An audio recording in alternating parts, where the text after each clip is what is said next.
I cordially invite Major General N.A. Ranasinghe to chair the session.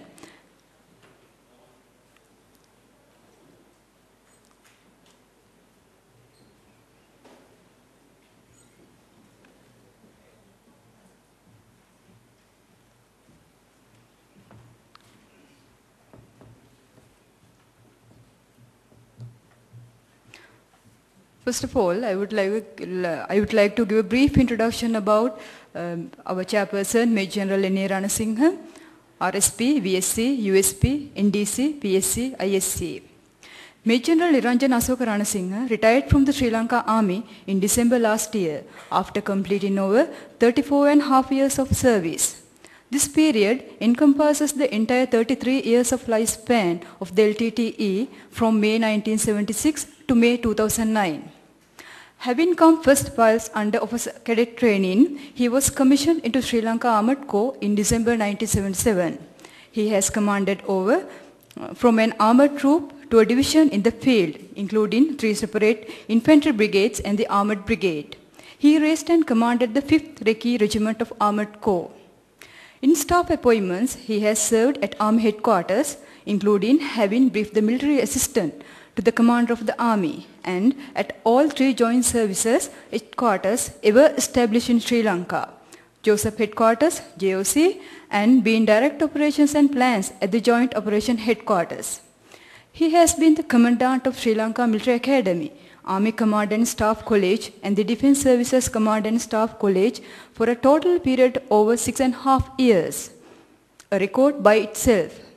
He was also a visiting lecturer at this institution, the General Sir John Kotalawala Defence University, where he restructured, revamped, and covered the entire national security module for several degree courses. Besides attending 4 courses in Sri Lanka, he has followed military training in India, USA, Malaysia, and Bangladesh. He has been decorated with RSP for distinguished conduct in the face of the enemy and the USP for valuable service and devotion to duty, marked by exemplary conduct. 2 months ago, His Excellency the President Mahinda Rajapaksa conferred the VSV for exceptional distinguished and loyal service, including an unblemished record throughout his military career. At the time of his retirement in December 2010, he was the senior most Major General in the entire Army. Now, the chair is over to you, sir. Thank you.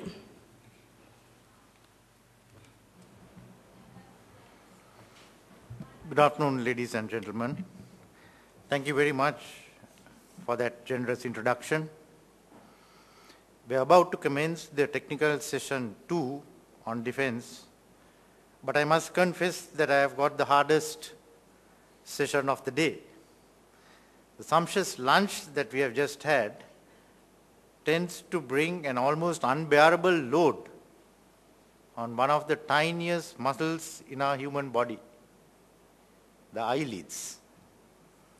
The more the weight of the food consumed, the faster your eyelids tend to close at this time of the day. So do bear with me, try and stay awake so as to derive the maximum benefit from this session. I propose to conduct this session on the same lines as was done by Professor Rohan Gunaratne during the technical session 1, in that each of the 5 speakers will be introduced. He or she will come up and deliver the paper that has been prepared, and then we'll have a quick Q&A session.